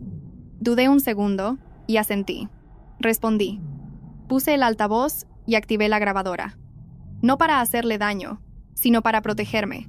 «Hola, Elena, escúchame». La voz de Javier sonaba apresurada. «Vuelve, por favor. Hablaré con mi madre. Le pediré que se disculpe». Le pregunté, con calma: «¿Me pides que vuelva por amor o por miedo al que dirán?» Javier guardó silencio un momento. «Yo no quiero que esto vaya a más». «¿Ir a más?», le pregunté. «Ya has visto el vídeo, mis padres han echado a los tuyos. Si la gente se entera, al oír si la gente se entera, lo entendí todo. Le temía a la gente. No temía que me hubieran insultado». Mi madre, sentada a mi lado, lo escuchó todo. Sus ojos se enrojecieron, pero no lloró. Mi padre frunció el ceño. Hablé directamente. «Javier, devolví las joyas para no tener mala reputación. Que vuelva o no, depende de si estás de mi lado. ¿Has estado de mi lado en algún momento hoy?». Javier balbuceó. «Yo estoy atrapado en medio». Solté una risa suave. Atrapado en medio significa que yo tengo que aguantar. Y ya no aguanto más. La voz de Javier se alzó.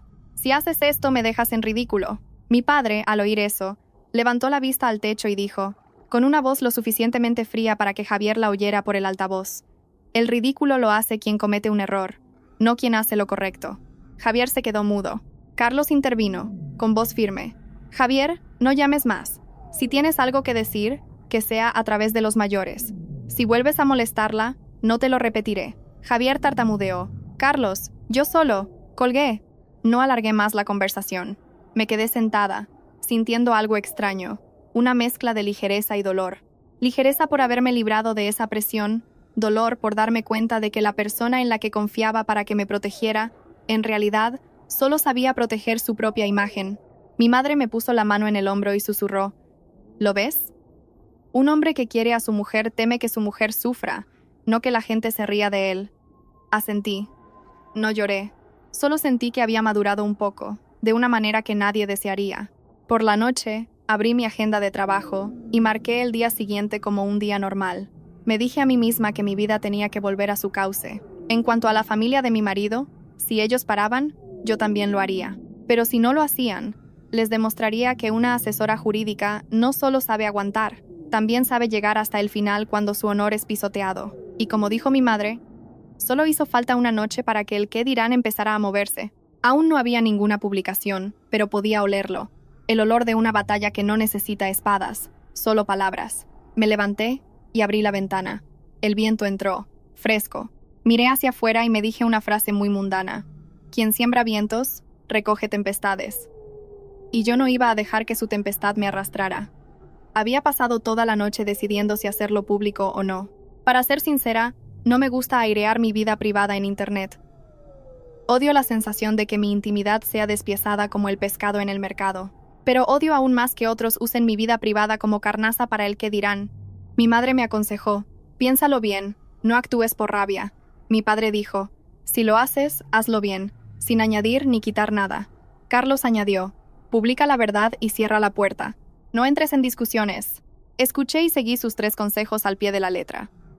A primera hora de la mañana, antes de ir a trabajar, me senté en la mesa y redacté un texto breve. No me extendí ni me lamenté. Lo escribí como si preparara un informe. Claro, ordenado y con la información justa. Abrí mi perfil personal de Facebook y lo configuré para que solo pudieran verlo mis amigos y conocidos. Publiqué exactamente 3 puntos. Primero, confirmaba que había devuelto la totalidad de las joyas de la boda en el salón de la casa de mis suegros. Segundo, aclaraba que me había marchado de su casa por haber sido presionada para entregar dichas joyas de madrugada y por recibir un trato inaceptable. Tercero, exigía el cese de todas las mentiras y difamaciones sobre mi persona. Si continuaban, recurriría a la justicia. Añadí una pequeña nota, muy educada. No deseo hacer de esto un escándalo, pero no aceptaré que se me difame. Y adjunté el vídeo. Lo publiqué en su versión original, sin cortes, sin música ni textos sensacionalistas. Solo pixelé algunos detalles del fondo para proteger su privacidad. El resto lo dejé intacto. La escena en la que colocaba la caja sobre la mesa, contaba las piezas de oro y decía, lo devuelvo todo, no me quedo con nada. Le di a publicar y dejé el móvil. El corazón me latía con fuerza, no de miedo, sino porque sabía que, una vez expuesta la verdad, ya no sería tan fácil manipular la historia, y quien estuviera mintiendo entraría en pánico. Tal como esperaba, en menos de 10 minutos, las notificaciones empezaron a llover. Alguien comentó, madre mía, así que fue eso. Otro me escribió por privado. Elena, lo siento, escuché rumores y me equivoqué. Pero lo más revelador fue el silencio. Quienes antes habían participado en los rumores ahora callaban. Sofía me llamó, eufórica. ¿Ya lo has publicado? Bien hecho. ¿Sabes que algunas del grupo del barrio ya han borrado sus mensajes? ¿Quién? Pregunté. Me envió una captura de pantalla. La vecina que más había hablado había eliminado su comentario sobre que me había fugado con el oro. Pero eliminarlo no significaba que no lo hubiera dicho. La prueba de Sofía seguía ahí. Llegué a la oficina. Antes de encender el ordenador, el teléfono vibró. Era Javier. No contesté. Dejé que sonara. No quería volver a escuchar un «no hagas un escándalo». Tras la tercera llamada, llegó un mensaje. «Elena, bórralo. Mi madre no lo soportará». Leí el mensaje. No respondí de inmediato. Activé la grabadora del móvil y le contesté con una sola frase. «Solo he publicado la verdad. Quien no la soporte, que no hubiera mentido». Javier volvió a llamar. Esta vez contesté, con la grabadora activada. Mi voz era neutra. «Diga, ¿estás loca?», gritó Javier. «¿Por qué has publicado eso? ¿En qué lugar dejas a mi familia?», le respondí. ¿En qué lugar dejas a mi familia o en qué lugar me dejaban a mí los rumores de que me había llevado el oro? Javier se quedó callado un segundo. A mi madre se le escapó sin querer. Solté una risa amarga. Si se le escapa sin querer pero se extiende por todas partes, ya no es un desliz, es una intención. Cambió de tono. «Bórralo, por favor. Te prometo que hablaré con ella. Llevas prometiendo hablar con ella desde la madrugada del otro día, y el resultado han sido los rumores. ¿Con qué voy a creerte ahora?». Javier se quedó sin palabras.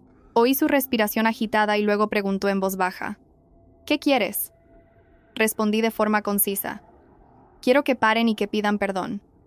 ¿Pedir perdón? Mi madre no ha hecho nada, exclamó indignado. Lo interrumpí. Si no ha hecho nada, ¿por qué le tiene tanto miedo al vídeo?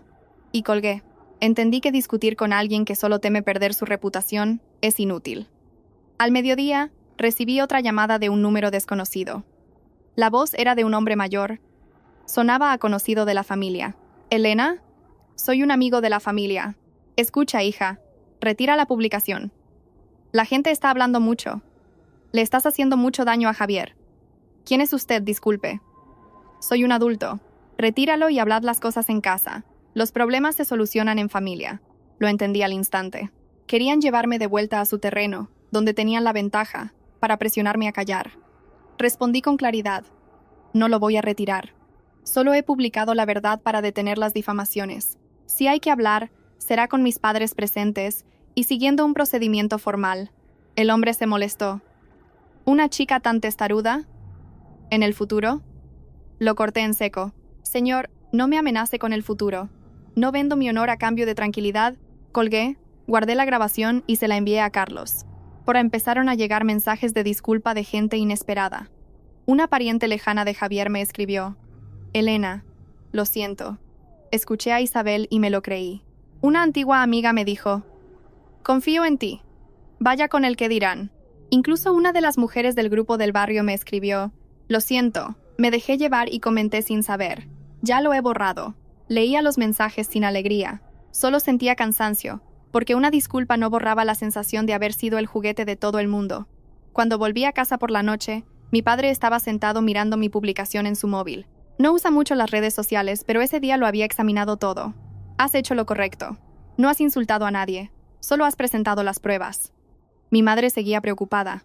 Pero si haces esto, te guardarán rencor. Carlos respondió: que lo guarden. Si ellos tienen derecho a mentir, nosotros tenemos derecho a decir la verdad. Asentí. Entendía que la verdad siempre tiene un precio, pero prefería pagarlo a vivir con una mala reputación inventada por otros. Esa noche, mi teléfono volvió a sonar. Era Isabel. No quería contestar, pero sabía que para que pararan, necesitaba más pruebas de que seguían acosándome. Respondí, con la grabadora activada. La voz de Isabel temblaba, pero seguía siendo mordaz. Elena, no sabía que eras tan cruel. ¿Quieres matarme? Con lo que has hecho, no me atrevo ni a salir a la calle. Respondí con calma. Yo no he matado a nadie. Solo me he defendido de una difamación. Retíralo, gritó. Si no lo retiras, atente a las consecuencias. ¿Qué piensa hacerme?, pregunté. Se quedó sin aire y luego soltó una frase venenosa.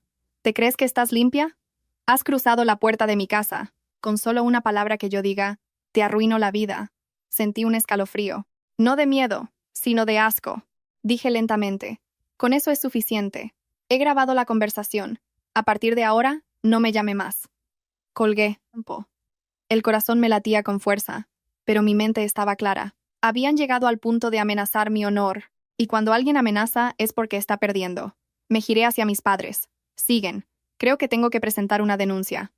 Mi padre asintió, con la mirada afilada. Hazlo, pero hazlo bien. Miré por la ventana.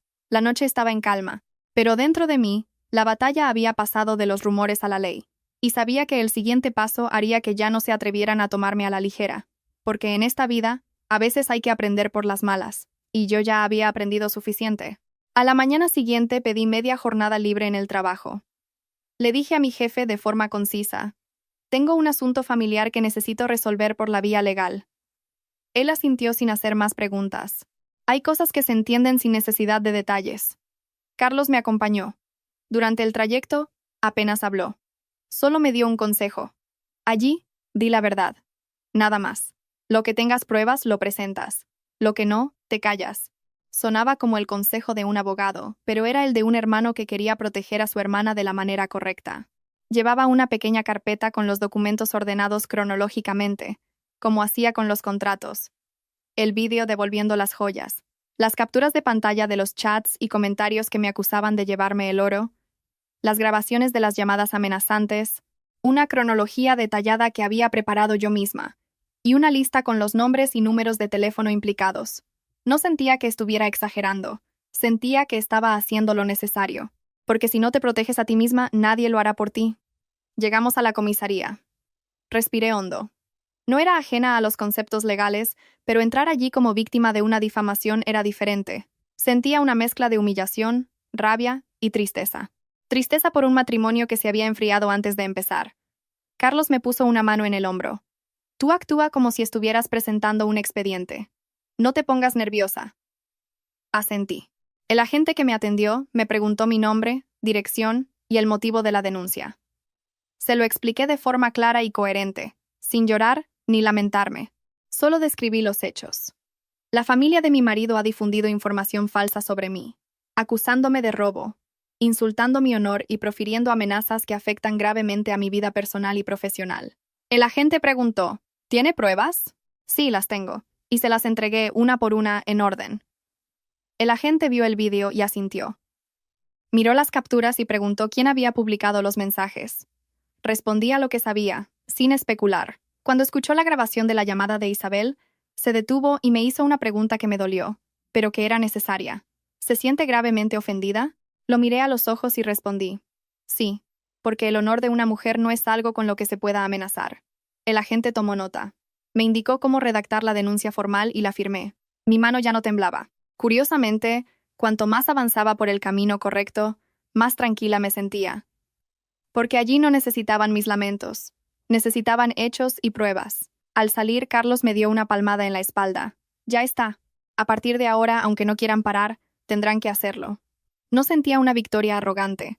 Solo sentía que, al menos, ya no estaba acorralada. De camino a casa, Javier me envió un mensaje.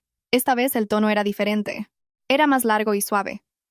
Elena, por favor, no hagas esto. Mi madre solo estaba enfadada. Le diré que se disculpe.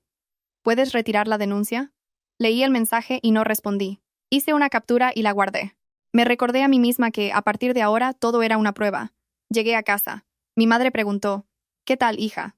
He presentado la denuncia y las pruebas. Nos citarán para declarar. Mi madre soltó un largo suspiro. Mi padre asintió. Bien hecho. A partir de ahora, no hablaremos más con lágrimas. Esa misma tarde, sonó el teléfono de casa. Era Javier.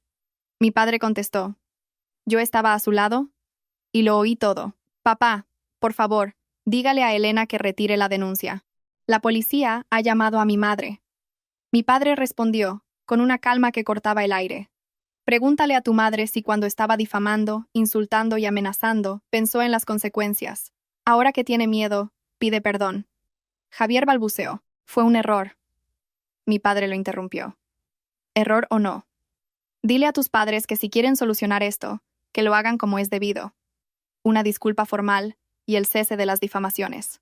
Una denuncia no se retira con súplicas. Y colgó. Esa noche, Sofía me escribió. En su casa hay un caos. La vecina ha borrado todos los mensajes. Isabel ha cerrado su Facebook y Javier no para de dar vueltas. Y añadió. ¿Ves? En cuanto entra la ley, se acaba eso de, aquí la razón la tengo yo. Lo leí sin alegría. Solo pensé que la verdad a veces necesita un sello oficial para que la gente la acepte.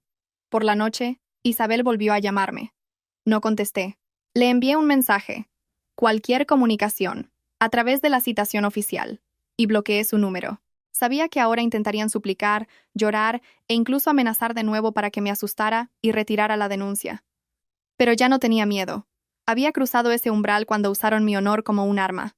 Antes de dormir, repasé la cronología de los hechos que había preparado. Era como un mapa, y sabía que ese mapa me llevaría al final del camino. Un lugar donde la verdad sería llamada por su nombre y donde quien miente paga las consecuencias. Apagué la luz. En la oscuridad, recordé el refrán. Quien siembra vientos, recoge tempestades. Isabel había sembrado palabras. Ahora recogería las consecuencias. Javier había sembrado evasivas. Ahora recogería la pérdida. Y yo solo había sembrado una cosa. La verdad. E iría hasta el final para defenderla. 2 días después de presentar la denuncia, Carlos me acompañó a la citación. Al llegar vi a la familia de mi marido sentada en la zona de espera. Isabel con ropa oscura y el rostro demacrado, pero con la misma mirada desafiante. Antonio de brazos cruzados, con aire de fastidio. Y Javier con la cabeza gacha, nervioso. Entré y saludé con educación buenos días. No esperaba respuesta. Isabel me fulminó con la mirada.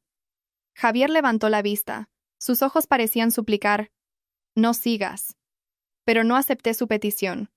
Le había dado demasiadas oportunidades. Un funcionario nos hizo pasar a una sala. El espacio era sencillo. La luz blanca hacía que todo pareciera más crudo. No había escenario para el drama ni vecinos para impresionar. El funcionario empezó por confirmar nuestros datos y luego se dirigió a ellos. ¿Conocen el contenido de la denuncia presentada por la señora Elena? Antonio respondió primero, con dureza. Lo conocemos. Pero quiero dejar claro que mi familia no ha difamado a nadie. Ella se marchó por su cuenta y publicó un vídeo para ridiculizarnos. El funcionario tomó nota y se volvió hacia mí. Señora Elena, exponga brevemente los hechos. Consulté mi cronología y hablé con claridad, describiendo los acontecimientos desde los golpes en la puerta a las 4 de la mañana hasta las llamadas amenazantes. No usé un lenguaje duro, solo términos como difamación, información falsa y vulneración del derecho al honor. El funcionario se dirigió a Isabel. ¿Exigió usted a la señora Elena la entrega de las joyas de madrugada? Yo solo le dije de guardárselas. Ella lo malinterpretó todo y montó un escándalo, negó ella. ¿Dijo usted la frase, las joyas que entran en esta casa son de esta casa? Isabel titubeó. Lo dije como una forma de enseñarle las normas, no con intención de apropiármelas. El funcionario me miró. ¿Tiene pruebas? Le mostré el vídeo y las grabaciones de las llamadas. Cuando el vídeo se reprodujo, mostrando cómo contaba las joyas una por una, la sala se quedó en silencio. La verdad aplastaba cualquier argumento. En el vídeo se demuestra que la señora Elena devolvió todas las joyas. Por tanto, ¿la difusión de la información de que se las llevó se ajusta a la verdad?, preguntó el funcionario. Antonio desvió la mirada. Isabel se quedó sin palabras. Javier bajó la cabeza. El funcionario continuó. ¿Son conscientes de que difundir información falsa que atenta contra el honor de una persona es un delito? Isabel rompió a llorar, un llanto de miedo y rabia. Señora agente, soy una mujer mayor. Solo me preocupaba mi hijo. Esta nuera es muy rebelde, nos grabó. El funcionario se dirigió a Javier. Señor Javier, ¿confirma usted que su esposa devolvió las joyas? Fue el clavo final en el ataúd de sus mentiras. El funcionario propuso una mediación. Si la parte denunciada reconoce su error, pide disculpas y cesa su comportamiento, se puede llegar a un acuerdo. De lo contrario, el procedimiento seguirá su curso. Fue entonces cuando hablé, exponiendo mis condiciones como si fueran las cláusulas de un contrato. No deseo alargar esto. Mis condiciones son 3. Primero, una disculpa y una rectificación pública en los mismos círculos donde se difundió la mentira. Segundo, el compromiso de cesar todo tipo de acoso. Tercero, una compensación simbólica por el daño moral causado. Antonio saltó. ¡Compensación! Nos humilla y encima pide dinero. Lo miré con calma. No lo pido para enriquecerme, sino por justicia. Quien comete un error, paga por él. Es un principio básico. Javier me miró, con los ojos enrojecidos. Elena, por favor. No lo miré. Me dirigí al funcionario. No necesito súplicas verbales. Necesito acciones. En ese momento Isabel se derrumbó. Ya no era la matriarca que imponía su ley. Lo siento, Elena. Me pudo el genio. Escuché su disculpa sin sentir ninguna satisfacción, solo un sabor amargo. Una disculpa forzada por las circunstancias. Redactaron un acta de conciliación con las 3 condiciones. La firmé sin que me temblara el pulso. Sabía que estaba haciendo lo correcto. La familia de mi marido también firmó. Antonio, con el rostro sombrío. Isabel, con la mano temblorosa. Javier, como si firmara el final de su propia historia. Al salir, Javier me siguió. Elena, ¿con esto se ha acabado todo de verdad? No respondí. Salí al exterior, respiré el aire fresco y, al darme la vuelta, le dije la frase que lo cerraba todo. Javier, lo nuestro se acabó en el momento en que, en la puerta de esa habitación, dijiste que las guarde mamá para estar más seguros. Yo solo me he limitado a limpiar los escombros. Me marché sin mirar atrás. Por el retrovisor, vi a Isabel desplomada en un banco, a Antonio de pie a su lado, sin su aire autoritario, y a Javier en medio, con la mirada perdida. No me alegré de su desgracia. Solo sentí que la justicia, a veces, no es algo grandioso. Es, simplemente, la verdad puesta en su sitio, bajo una luz blanca, donde nadie puede negarla. Desde que firmamos el acta, dejé de despertarme con la sensación de ser perseguida, pero eso no significaba que mi corazón estuviera en paz. Los rumores son como el humo. Aunque apagues el fuego, el olor se queda impregnado. Tal como acordamos, la familia de mi marido tuvo que rectificar en los mismos lugares donde habían esparcido la mentira, el grupo de chat del vecindario y entre los parientes más chismosos. Esa tarde, Sofía me envió una captura de pantalla. La vecina había escrito en el grupo: quiero aclarar que Elena no se llevó ninguna joya. Las devolvió todas. Escuché mal y hablé sin saber. Pido disculpas. Debajo, algunos emoticonos de vergüenza y mucho silencio. Después, otra captura de un grupo familiar de ellos. Isabel había escrito: quiero aclarar que el otro día, por un enfado, dije cosas incorrectas que llevaron a un malentendido sobre Elena. Ella devolvió todo el oro. No se quedó con nada. Lo siento. Leí la palabra enfado y suspiré. Sabía que para alguien como ella, admitir un error era como arrancarse un trozo de orgullo. A la mañana siguiente, Javier se presentó en casa de mis padres y le entregó a mi padre un sobre con la compensación económica acordada. No se atrevió a entrar. Cogí el sobre, no con alegría, sino como quien verifica el cumplimiento de un contrato. Lo acepto porque es la responsabilidad que deben asumir, le dije a mi madre, no porque quiera cambiar mi honor por dinero. Lo sé, hija, respondió ella. Tu padre y yo solo queríamos que recuperaras tu dignidad. Considera ese dinero la matrícula que han tenido que pagar por su lección. Poco después, recibí una llamada de Javier. Ya no había rastro de ira en su voz, solo un tono apagado y suplicante. Elena, sé que me equivoqué. Te he perdido. Pero por favor, vuelve. Mi madre ha aprendido la lección. Tiene miedo. Ya no volverá a pasar. Nos iremos a vivir solos, como te prometí. Dame una oportunidad. Dejé los cubiertos sobre el plato. Dices que tu madre tiene miedo.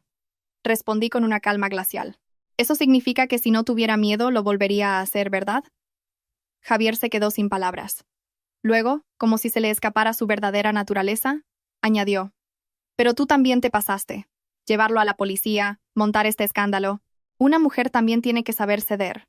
Esa fue la gota que colmó el vaso. Ceder para que me quiten mis joyas, mi poder de decisión, y mi honor no es ceder, Javier, es autodestruirse. Pero te quiero, murmuró, como último recurso. Un amor que me deja sufrir una humillación, un amor que teme más al qué dirán que a mi dolor, es un amor que, con tu permiso, no acepto. Y colgué. Me quedé sentada unos minutos. No lloré. Solo sentí como si me hubieran limpiado una capa de polvo del alma. Esa llamada fue la confirmación final. Javier no había cambiado en esencia. Solo había reaccionado por miedo. Esa noche, hice 3 cosas.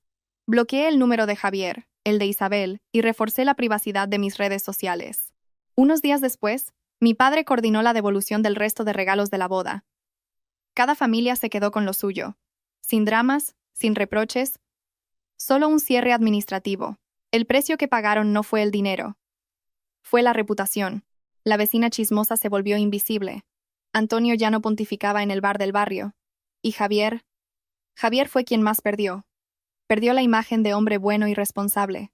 La gente del barrio empezó a verlo como el que no defendió a su mujer. Para un hombre a veces, la pérdida de respeto duele más que la de dinero. Volví a mi rutina. Trabajo, casa, fines de semana cocinando con mi madre. Un día, mientras preparábamos una paella, me dijo: hija, en la vida de una mujer, a veces hay que ser fuerte. No para estar por encima de los demás, sino para que los demás no te hundan. Asentí. Me di cuenta de que un matrimonio no muere por una discusión o unos golpes en la puerta. Muere por las promesas rotas, por la cobardía, y por una familia que ve a la nuera como una sirvienta con caja fuerte incorporada. Tuve la suerte de no haber firmado los papeles, de poder poner fin a todo limpiamente. A veces, una desgracia te despierta a tiempo para evitarte una vida de desdichas. Y aquí, cierro este capítulo. No porque lo haya olvidado, sino porque ya no le doy el poder de afectarme. La lección que me llevo es simple. En la vida familiar, cede en las cosas pequeñas para mantener la armonía. Pero nunca cedas en tus límites, tu patrimonio y tu honor. Porque ceder una vez es abrirle la puerta al desprecio para siempre.